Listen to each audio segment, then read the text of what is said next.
অনেক অনেক আগের কথা। একবার পৃথিবীর দুই দল দেবতার মধ্যে একটা ভয়ঙ্কর যুদ্ধ হয়। যে দুই দল দেবতার কথা আমি বলছি তাদের এক দলের নাম ছিল অলিম্পিয়ানস এবং আরেক দলের নাম ছিল টাইটানস। আপনারা হয়তো শুনেছেন বিভিন্ন সময়ে। এই ভয়ঙ্কর যুদ্ধে পুরা পৃথিবী কেঁপে উঠে, পুরা পৃথিবী একদম তছনছ হয়ে যায়, কারণ দেবতাদের যুদ্ধ, নর্মাল মানুষদের যুদ্ধ না। শেষ পর্যন্ত এই যুদ্ধে অলিম্পিয়ানরা জেতে এবং টাইটানরা হেরে যায়। যেহেতু অলিম্পিয়ানরা জেতে, টাইটানদেরকে কিছু শাস্তি দিতে হবে।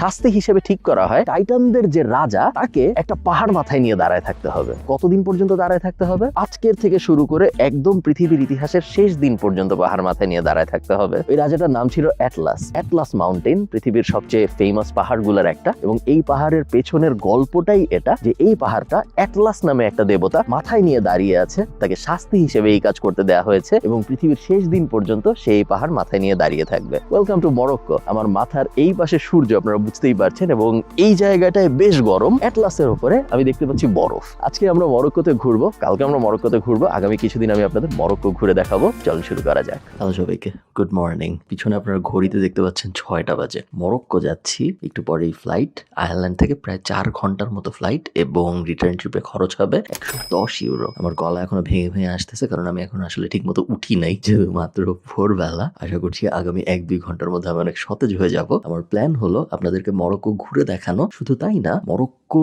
ঘুরতে আমার যেরকম টাকা পয়সা খরচ হচ্ছে সবকিছুর একটা ব্রেকডাউন দেওয়া এবং একই সাথে মরক্কোর ইতিহাস নিয়ে বেশ কিছু ইন্টারেস্টিং আলাপ আলোচনা করা।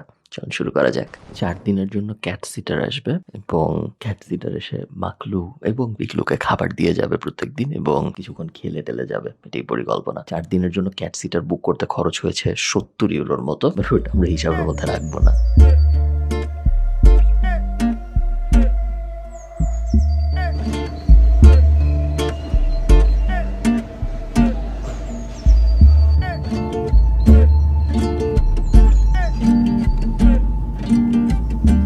ক্যাম্পের সামনে দাঁড়িয়ে আছি আমি। ক্যাম্প বলা হচ্ছে এবং এখানে অনেকগুলা ক্যাম্প মিলায় একটা হোটেল বেসিক্যালি। ক্যাম্পের খরচ প্রত্যেক রাতে 106 ইউরো। আমার ওই পাশে খুব সুন্দর ভিউ, আমি আপনাদের একটু পরে দেখাবো। ভয়ঙ্কর গরম। আমরা একটু রুমটা চেক করি আগে। সো আমরা রুমে ঢুকলাম। রুমে ঢোকার পরে ফার্স্টেই এই পাশে দেখা যাচ্ছে বাথরুম। যদি একটু ভিতরে যে বাথরুম দেখি, স্ট্যান্ডার্ড স্টাফ। মরুভূমির ভিতরে কিভাবে বানিয়েছে আমি ঠিক শিওর না, সম্ভবত ভালো। আমি এখন ইউজ করিনি, আমি বলতে পারবো না। এই পাশে আছে শাওয়ার। আমরা ভিতরে যদি একটু শাওয়ারটা দেখি, এগেইন স্ট্যান্ডার্ড স্টাফ। এইখানে বড় একটা বিছানা, ঠিক জানি না বিছানার খুব বেশি ভালোই মনে হচ্ছে দেখে, আমার তো দেখানোর কিছু নেই। এবং ওই পাশে একটা হিটার, কারণ লোকটা বললো রাত্রেবেলা নাকি অনেক ঠান্ডা হয়, যদিও এখন ভয়ঙ্কর গরম। এবং সাথে পানি, হিটার, চার্জার, হাবিজাবি নর্মাল হোটেলে যা থাকে তাই। আপনার যদি পরিকল্পনা থাকে আপনি মরুভূমি দেখবেন এবং এই কারণেই যদি আপনি মরক্কো এসে থাকেন, তাহলে আপনার ফার্স্ট প্রায়োরিটি হবে সাহারা। আমরা ছোটবেলা থেকে সাহারার গল্প শুনে আসছি। সাহারা পৃথিবীর সবচেয়ে বড় মরুভূমিগুলোর একটা এবং পৃথিবীর সবচেয়ে পাওয়ারফুল মরুভূমিগুলোর একটা, যেখানে একবার মানুষ গেলে মানুষ বেঁচে ফিরে আসতো না এক সময়। আমি এখন সাহারায় নাই, আমি মরক্কোতে আছি, বাট আমি এখন যেই মরুভূমিটায় আছি সেই মরুভূমিটার নাম হলো আগাফি ডেজার্ট। আমি সাহারায় যাই নাই কেন? তার কারণ আমি রিসার্চে যেটা দেখেছি যে সাহারায় যদি আপনি যেতে চান, সেক্ষেত্রে আপনার এটলিস্ট 2-3 দিন সময় নিয়ে যেতে হবে এবং সাহারায় 2-3 রাত থাকতে হবে। তাহলেই আপনি একমাত্র সাহারার পুরো পাওয়ারটা অনুধাবন করতে পারবেন। আমার হাতে যেহেতু অত সময় ছিল না, এবং আগাফি ডেজার্ট যেটা আমি এখন দাঁড়ায় আছি, এটা যেহেতু মারাকেশ, মরক্কোর পুরানো রাজধানীর খুব কাছে, শহরের খুব কাছে, এই কারণে আমার মনে হয়েছে যে আগাফি প্রবাবলি একটা বেটার চয়েস যদি আপনি শর্ট ট্রিপে এসে থাকেন মরক্কো। যদি আপনি লং ট্রিপে যান, তাহলে অবশ্যই আপনার উচিত হবে সাহারা এক্সপ্লোর করা। মেইন যে ডিফারেন্স আমি দেখতে পাচ্ছি, একে তো এই আগাফি ডেজার্ট অত বড় না সাহারার মতো, যেটা অবভিয়াস, বাট এছাড়া আরেকটা যে বড় ডিফারেন্স সেটা হলো আমার পেছনে আপনারা দেখলে হয়তো বুঝতে পারছেন, আমি ঠিক শিওর না, বোঝা যাচ্ছে নাকি ক্যামেরায়, এই মরুভূমিটা বালি এবং পাথরের মিক্সচারের মরুভূমি। সাহারা যেরকম পুরোপুরি বালির মরুভূমি, সাহারা আপনি গড়াইতে পারবেন, কোনো সমস্যা হবে না, আপনি ব্যথা পাবেন না। এই মরুভূমিটা এরকম না। এখানে যদি আমি আপনাকে গড়াইতে বলি বা আপনি যদি খালি পায়ে হাঁটেন, এখানে আপনি পায়ের নিচে ব্যথা পাবেন, যেটা কখনোই সাহারায় হবে না, কারণ সাহারা পুরোটাই মিহি বালি দিয়ে বানানো। তো এবার সাহারায় যাওয়া হচ্ছে না, বাট পরের বার মরক্কো আসলে হয়তো সাহারায় যাওয়া হবে। সাহারার সেকেন্ড বেস্ট অল্টারনেটিভ অপশন হইলো গিয়ে আগাফি ডেজার্ট। 5 বছর আগেও যদি কেউ আমাকে বলতো যে আমি মরক্কোর কোনো একটা মরুভূমির ভিতরে দাঁড়ায় একটা ভিডিও রেকর্ড করবো এবং ওটা অনেক মানুষ দেখবে, আমি তাকে পাগল ভাবতাম। এটা একটা প্রমাণ বা একটা ইন্ডিকেশন যে ইন্টারেস্টিং জিনিসপত্র খুব তাড়াতাড়ি হয় যদি আপনি অনেক বেশি কষ্ট করেন, অনেক বেশি কাজকর্ম করেন। এই ক্যাম্পের ভিতরে খুব বেশি জায়গায় আলো নাই, ইচ্ছা করে আলো একদম অন্ধকার করে রাখা। আমি যদি একটু ঘুরায় দেখে আপনারা দেখতে পারবেন আমি যেখানে আলোটার জন্য দাঁড়িয়েছি ভিডিওটা রেকর্ড করার দেখার জন্য। ওটা ছাড়া আশপাশে আসলে তেমন আলো একটা নাই, না থাকাটা লজিক্যাল, কারণ আমরা আকাশ দেখতে চাই। যদিও আমি আয়ারল্যান্ড থাকি, যেটা পলিউশন ফ্রি একটা দেশ, তারপরেও আকাশের দিকে তাকালে আমি এত পরিমাণ তারা দেখি না যত পরিমাণ তারা আমি এখন মরুভূমির ভিতরে দাঁড়ায় দেখতে পাচ্ছি। আমি খুবই ক্লিয়ারলি জুপিটার দেখতে পাচ্ছি, চাঁদ তো দেখতে পাচ্ছি অবভিয়াসলি, এবং আরো অনেক অগণিত তারা দেখতে পাচ্ছি যেগুলোর নাম দাম আমি জানি না। আমি তারা দেখে বাকি রাত কাটাবো। এবং এইটা আমাকে যদি জিজ্ঞেস করেন মরুভূমিতে কেন আসা উচিত, কারো অ্যাটলিস্ট এক রাত কেন থাকা উচিত মরুভূমিতে, সবচেয়ে মেজর কারণ এটাই হবে যে রাতের বেলা আকাশ দেখতে পারা এবং একদম পরিষ্কার আকাশ দেখতে পারা, যেটা অন্য কোনো জায়গা থেকে খুব রেয়ারলি হয়তো দেখতে পারা যায়।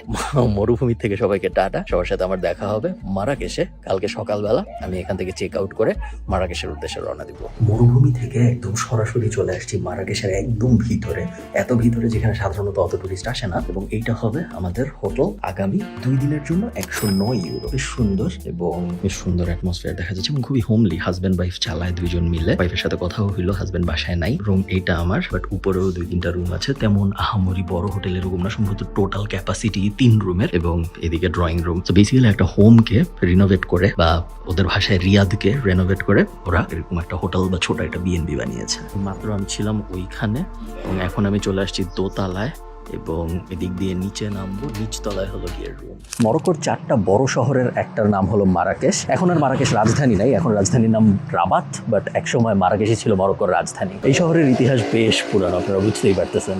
1062 সালে এস্টাবলিশড হওয়ার পরে প্রায় 800 বছর বিভিন্ন ইসলামিক রেজিম এই শহরকে শাসন করেছে, এবং এই কারণে এই শহর বিভিন্ন বৈচিত্র্যময় কালচার পেয়েছে, যেটা অন্যান্য অনেক শহর পায় নাই। 1912 সালে ফ্রান্স এবং স্পেন মিলে মরক্কো দখল করে, এবং এই কারণে মরক্কোর অধিকাংশ মানুষ ফ্রেঞ্চ ভাষাও জানে অ্যাজ ওয়েল অ্যাজ আরবি। বাহিয়া প্যালেসের প্রথম ইন্টারেস্টিং ব্যাপার, চারিদিকে খালি কমলা গাছ। এই পাশে, ওই পাশে, সব দিকে, পিছনেও অনেকখানি জুড়ে খালি কমলা গাছ এবং কমলা গাছ। বাহিয়া কথাটার মানে হলো বিউটিফুল, এবং বাহিয়া প্যালেস আসলেও বিউটিফুল, বাট সমস্যা হইলো যে পরিমাণ মানুষ আমি দেখছি বাহিয়া প্যালেসে, 70 দিরহাম, 7 ইউরোর আশপাশে লাগে বাহিয়া প্যালেসের ভিতরে ঢুকতে। এই এত মানুষের মধ্যে আপনি এখানে এসে এটা এনজয় করতে পারবেন এই সম্ভাবনা খুবই ক্ষীণ। ওকে, বাহিয়া প্যালেস বিষয়ক একটা ইন্টারেস্টিং ফ্যাক্ট, সম্রাট মুসাইটা বানানোর পরে ওনার ছেলেকে দিয়ে দেয়, এবং ওনার ছেলে তারপর মারা যাওয়ার পরে পাশা নামে এক ভয়ঙ্কর যোদ্ধা ছিল, বেদুইন যোদ্ধা সম্ভবত, উনি এটা দখল করে ফেলে, এবং উনি এটা দখল করে এইখানে গেস্টদের হোস্ট করতো। তো উনি বিভিন্ন দেশ থেকে যখন মানুষজন আসতো তখন উনি উনার এই প্যালেসে সবাইকে দাওয়াত দিত। এভাবে উনি ফ্রেঞ্চ কিছু মানুষকে দাওয়াত দেয়, এবং ফ্রেঞ্চদের এটা এতই পছন্দ হয় উনারা পাশাকে সরায় এটা দখল করে ফেলে, এবং তারপর ফ্রেঞ্চদের কাছে এটা অনেকদিন থাকে। ইভেনচুয়ালি যখন মরক্কো স্বাধীন হয় তারও কিছুদিন পরে এইটা ওদের কালচারাল মিনিস্ট্রিকে দিয়ে দেওয়া হয়। আমাকে যদি আপনি অনেস্টলি জিজ্ঞেস করেন, এত মানুষ এবং এরকম ওয়েদারের মধ্যে আমার মনে হয় না বাহিয়া প্যালেস অত ওয়ার্থ ইট, কারণ এমনও অনেক কিছু দেখার আছে, এটা আমি বলবো না, একটু কন্ট্রোভার্সিয়াল মনে হতে পারে যেহেতু অনেক হিস্টোরিক্যাল একটা প্লেস, বাট আমার মনে হয় না এটা দেখার মতো ওয়ার্থ ইট বা অনেক সুন্দর কিছু। আমি অবশ্যই জানি না যে আজকেই অনেক ভিড় নাকি সবসময় এরকম থাকে, বাট এরকম যদি হয় তাহলে ডেফিনেটলি ওয়ার্থ ইট না ভিজিট করা। যদিও ভয়ঙ্কর গরম, বাট বেশ সুন্দর একটা পরিবেশ আমি বলবো, কারণ পাখি ডাকছে, আমি জানি না ক্যামেরায় অডিওতে আসতেছে নাকি। আমার পিছনে আপনারা দেখতে পাচ্ছেন বিখ্যাত কুতুবিয়া মসজিদ। মরক্কোর 5টা ইম্পর্টেন্ট মসজিদের একটা হলো এই কুতুবিয়া মসজিদ, প্রথম 1700-র আশপাশে বানানো হয়েছে। একটা ইন্টারেস্টিং ফ্যাক্ট এই মিনারটা নিয়ে, এই মিনারটার ভিতরে একসময় সিঁড়ি ছিল না, এবং মুয়াজ্জিনদের দিনে 5 বার একটা স্লোপের মতো করা ছিল, সেই স্লোপের ভিতর দিয়ে ঘোড়া চালায় উপরে যেতে হইতো, উপরে যে আজান দিতেন এবং তারপর ওনাদের নেমে আসতে হইতো। উপরে কি একটা গোল্ডেন বলের মতো জিনিস দেখা যাচ্ছে। সুলতান ইয়াকুবের ওয়াইফ একবার দিনের মধ্যে ভুলে রোজা ভেঙে ফেলে, এবং রোজা ভেঙে ফেলা শাস্তি হিসেবে ওনাকে বলা হয় ওনার যত গয়নাগাটি আছে, যত গোল্ড আছে সব গলায় ফেলতে হবে, এবং তারপরে সব গলায় ফেলা হয়। সব গলানোর পর একটা বলের মতো হয়, এবং আপনারা এই মিনারের উপরে যে বলগুলা দেখতে পাচ্ছেন, সোনার গোল জিনিসগুলা, ওগুলার একটা কথিত আছে যে ওনার গয়নাগাটি গলায় বানানো। এগুলো সবই কিন্তু লোকগাথা, এর মধ্যে কতটুকু সত্য এবং কতটুকু জাস্ট লোকগাথা হিসেবে ছড়িয়ে গেছে, যেহেতু প্রপার ডকুমেন্টেশন হয় নাই, জানা কঠিন। আর একটা গুরুত্বপূর্ণ ব্যাপার, আপনারা বুঝতেই পারতেছেন, এটা একটা টি শেপের মসজিদ, একটা মিনার এবং এদিক দিয়ে ফ্ল্যাট। এই টি শেপের মসজিদটা প্রথমবার যখন বানানো হয় তখন অ্যালাইনমেন্টে ভুল ছিল মক্কার সাথে, এবং অ্যালাইনমেন্টে ভুল থাকার কারণে সবার বাঁকা হয়ে নামাজ পড়তে হইতো, একদম দেয়ালের দিকে মুখ করে নামাজ পড়তে পারতো না, এবং এটা ফিগার আউট করা হয় প্রায় মসজিদের অর্ধেক বানায় ফেলার পরে। এখন কি করা হবে, ওই সময়ের যে রাজা ছিলেন সে বলেন যে না, আমরা পুরো মসজিদ ভেঙে ফেলবো এবং আমরা পুরাটাই আবার নতুন করে বানাবো, এবং তাই করা হয়। এই মসজিদ টোটাল 3 বার বানানো হয়েছে। র্যান্ডম রাস্তা, এবং র্যান্ডম রাস্তার উপরে আরো কমলা গাছ।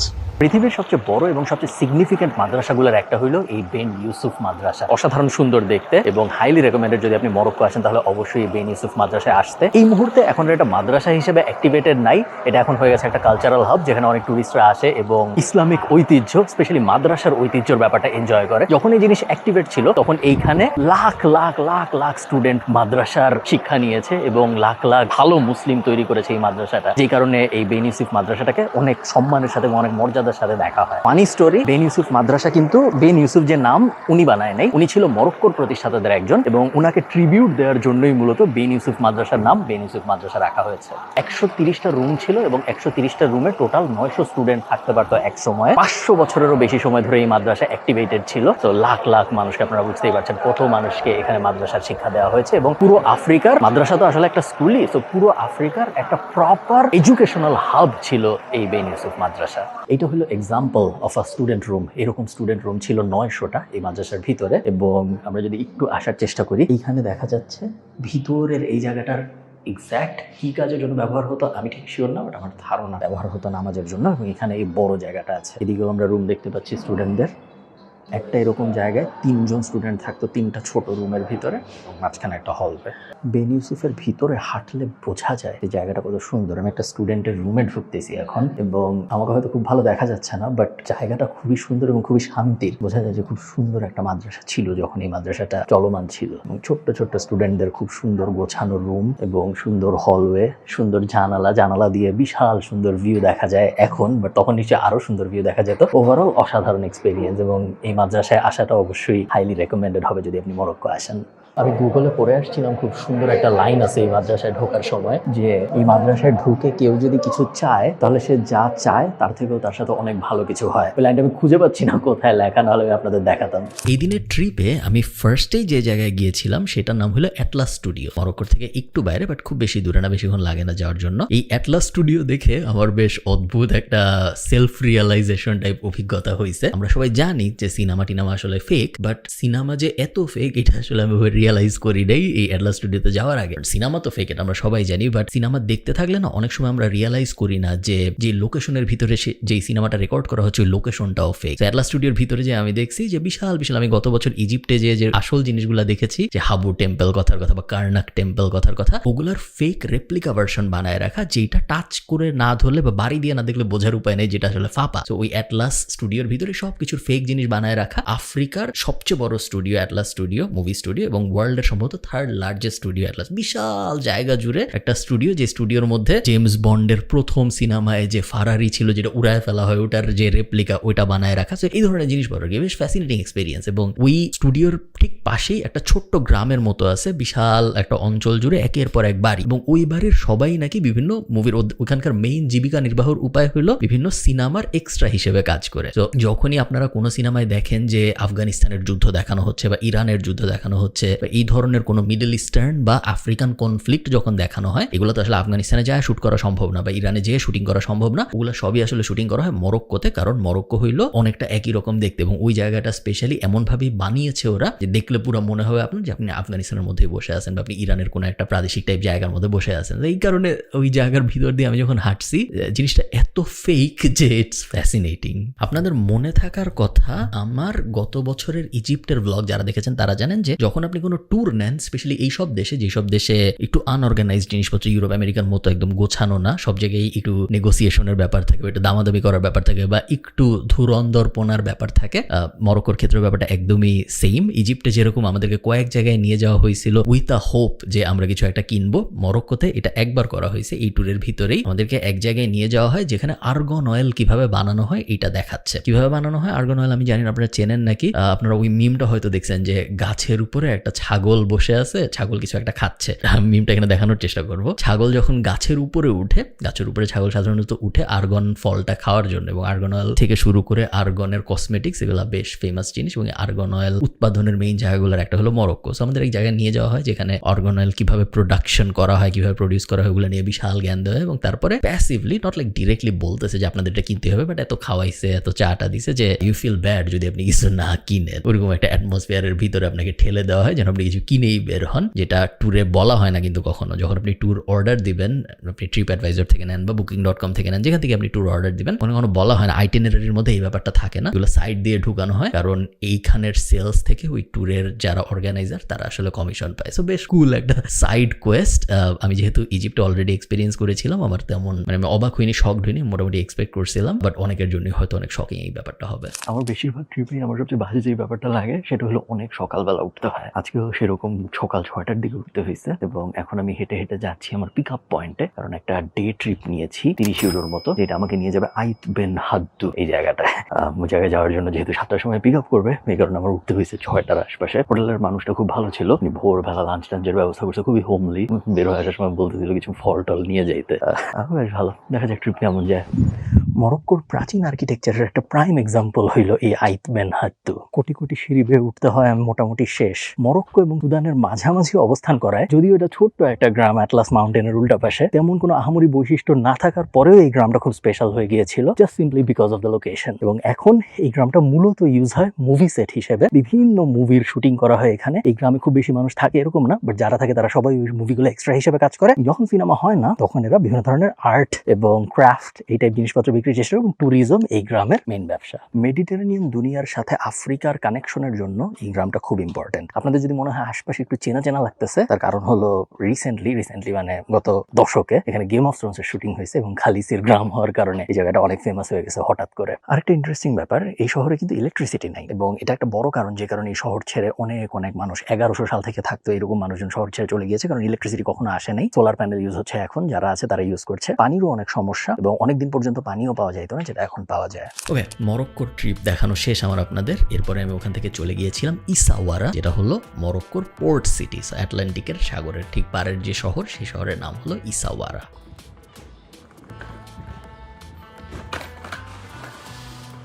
ইসাওয়ারার রুম রিভিউতে ওয়েলকাম। এটা আরেকটা রিয়াদ এবং গ্রাউন্ড ফ্লোরে এখন 3 পর্দা সরলে বোঝা যাবে।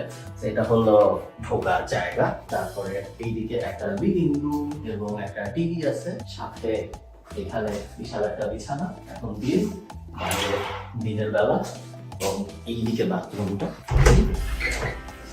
রিয়াদের ভিতরে বাথরুম যেরকম হয়, মাটির shower area and stuff. 56 euro এক রাতের জন্য। রিয়াদের সাথে একটা সুন্দর পুলও আছে, বেশ বড়। আমাকে কি দেখতে একটু অন্যরকম লাগতেছে? বাংলাদেশ, আয়ারল্যান্ড, ইজিপ্টের পরে আমি মরক্কো থেকেও চুল কাটলাম। মাত্র 70 দিরহাম লাগছে, 7 ইউরোর আশপাশে লাগছে চুল কাটতে, যেটা আয়ারল্যান্ডে 20 লাগতো। সো অনেক টাকা বাঁচলো আমার। চুল কাটাও বেশ ভালো হয়েছে। এখানকার মদিনায় চুল কাটলাম আমি মাত্র। ইসাওয়ারাকে বলা হয় most Windy city in Africa. আমার এই পাশে আপনারা সাগর দেখতে পাচ্ছেন। রিয়াদ থেকে প্রায় 1 থেকে 2 মিনিটের মতো হাঁটলেই সাগরে চলে আসা যায়। মোস্ট উইন্ডি সিটি বলা হচ্ছে, বাট আমি তেমন কোনো বাতাস দেখতেছি না। হতে পারে আজকে বাতাস কম, রোদও নাই খুব একটা, সো ওটা একটা কারণ হতে পারে। আরেকটা হলো আমি যেহেতু আয়ারল্যান্ডে থাকি, এখানে সবসময় ভয়ঙ্কর বাতাস। সেই বাতাসের কাছে আফ্রিকার মোস্ট উইন্ডি সিটি তেমন কোনো বাতাস মনে হয় না। মনে করেন কারণ বাজারে সারাক্ষণ কিছু বিদেশি হাঁটতেছে এবং গরুর মাংসের ছবি তুলতেছে, মুরগির মাংসের ছবি তুলতেছে, মাছ টাছের ছবি তুলতেছে, এক্স্যাক্ট সেম সিনারিও, বাট শুধু মাছ এবং হচ্ছে হলো এই পিছনের পোর্টটায়। তো এখানে জাহাজ ভিড়তেছে, কোটি কোটি সিগাল, কোটি কোটি বিড়াল এবং একই সাথে অনেক টুরিস্ট এই মাছের পুরো ব্যাপারটার ছবি তুলতেছে, ভিডিও করতেছে। ইসাওয়ারা যেহেতু একটা পোর্ট সিটি ছিল, তো ইসাওয়ারাকে সবাই বিভিন্ন জায়গা থেকে অ্যাটাক করতো ওই সময়। এবং যেহেতু সবাই অনেক অ্যাটাক করতো, ওদের অনেক প্রোটেকশন দরকার হইতো, এবং সেই প্রোটেকশনের জন্যই আপনারা দেখতে পাচ্ছেন সাগর ওই পাশে এবং সাগরের এই পাশে শয়ে শয়ে কামান রাখা। এই কামানগুলা দিয়ে ওই সময় যাদের স্ট্রং নৌবাহিনী ছিল, তো পারস্যের স্ট্রং নৌবাহিনী ছিল, স্পেনের স্ট্রং নৌবাহিনী ছিল, ফ্রান্সের স্ট্রং নৌবাহিনী ছিল, সব নৌবাহিনীর অ্যাটাককে প্রতিহত করার চেষ্টা করা হইতো। প্রতিহত সবসময় যে খুব বেশি কাজে লাগছে এরকম না, বিভিন্ন সময় বিভিন্ন মানুষ এখানে এসে এখান দিয়ে এন্ট্রি নিয়ে মরক্কোর ভিতরে চলে যেয়ে সবকিছু দখল করে ফেলছে। আরেকটা ইন্টারেস্টিং ব্যাপার এই জায়গার, সেটা হলো পারস্যতে এক সময় অনেক বেশি পার্পল কালার ইউজ করা হইতো, এবং এই পার্পল কালার প্রোডাকশনের জন্য ওদের একটা ডেডিকেটেড জায়গা দরকার ছিল যেখানে পুরো পার্পল কালারের প্রোডাকশন হবে। সেই জায়গা ছিল ইসাওয়ারা। ইসাওয়ারা এক সময় পৃথিবীতে একমাত্র জায়গা ছিল যেখানে পার্পল কালার প্রোডাকশন করা হইতো। এই এই ছিল মরক্কো ট্যুর। বেশ ইন্টারেস্টিং একটা ট্যুর ছিল এবং আমি টু বি অনেস্ট যত জায়গায় গিয়েছি ঘুরতে, হইতে পারে আমার জ্ঞানের স্বল্পতার জন্য, হতে পারে আমি আসলে ট্রুলি এক্সপিরিয়েন্স করতে পারি নাই এই জন্য, বাট আমি যত জায়গায় গিয়েছি এখন পর্যন্ত আমার জীবনে, মরক্কো আমার কাছে সব জায়গার মধ্যে একটু আন্ডারওয়েলমিং লাগছে এবং আমি আসলে বুঝে উঠতে পারি নাই যে কেন এত ট্যুরিস্ট মরক্কোতে আসতেছে। হয়তো যদি আমি সাহারায় যেতে পারতাম তাহলে আমার এক্সপিরিয়েন্স অন্যরকম হইতো, বাট আমি যতটুকু দেখছি ওইটার ভিত্তিতে আমি আসলে বলতেছি। আমি মারাকেশ দেখেছি, আমি আগাফি ডেজার্ট দেখেছি, আমি ইসাওয়ারা দেখেছি। এই সব কিছু দেখে আমার যেটা মনে হয়েছে যে যদি আপনি আমার মতো কেউ হন যার অনেক বেশি ইতিহাসে আগ্রহ এবং যে ওয়েদার অত কেয়ার করে না, কারণ আমার যেটা মনে হয়েছে মরক্কোতে তারাই যাচ্ছে ইউরোপ থেকে অনেক বেশি যারা একটা গরম ওয়েদার চাচ্ছে, যেহেতু ইউরোপের বেশিরভাগ জায়গায় আসলে ওয়েদার অত ভালো না। মরক্কো ইউরোপের খুব কাছে কিন্তু পড়েছে আবার আফ্রিকার মধ্যে, আপনারা যদি ম্যাপে দেখেন আপনারা দেখতে পারবেন। এই কারণে আমার ধারণা বেশিরভাগ পোর্শন অফ টুরিস্ট মরক্কোতে এই জন্যই যায়, ওয়েদার ভালো, অনেক সস্তা, একটা কোনো কিছু চিন্তা ভাবনা না করে কোনো এক জায়গায় যেয়ে বসে বা শুয়ে থাকা যাবে 7 দিন, একটা ব্রেন রিস্টার্ট হবে। ওই মেন্টালিটি থেকে বেশি টুরিস্ট যায় বলে আমার মনে হয়, কারণ অনেক কিছু দেখার আছে বা এরকম, এটা আমার মনে হয় না। এখন হইতে পারে আমি রং, আমি হয়তো খুব ভালো মতো এক্সপিরিয়েন্স করতে পারিনি। এই জন্য আপনাদের যাদের অন্যরকম এক্সপিরিয়েন্স আমাকে অবশ্যই কমেন্টে জানাবেন। আমি জানি না ভিডিওটা কেমন লাগলো, যদি ভালো লেগে থাকে এবং আপনারা যদি চান আমি আরো ট্রাভেল ব্লগ টাইপ জিনিসপত্র করি, এগেইন আমাকে কমেন্টে জানাবেন। যদি দেশের নামও বলে দেন আমি চেষ্টা করবো ওই দেশে যাওয়ার। ভালো থাকেন, সবার সাথে আমার দেখা হবে পরের কোনো একটা ভিডিওতে। টাটা।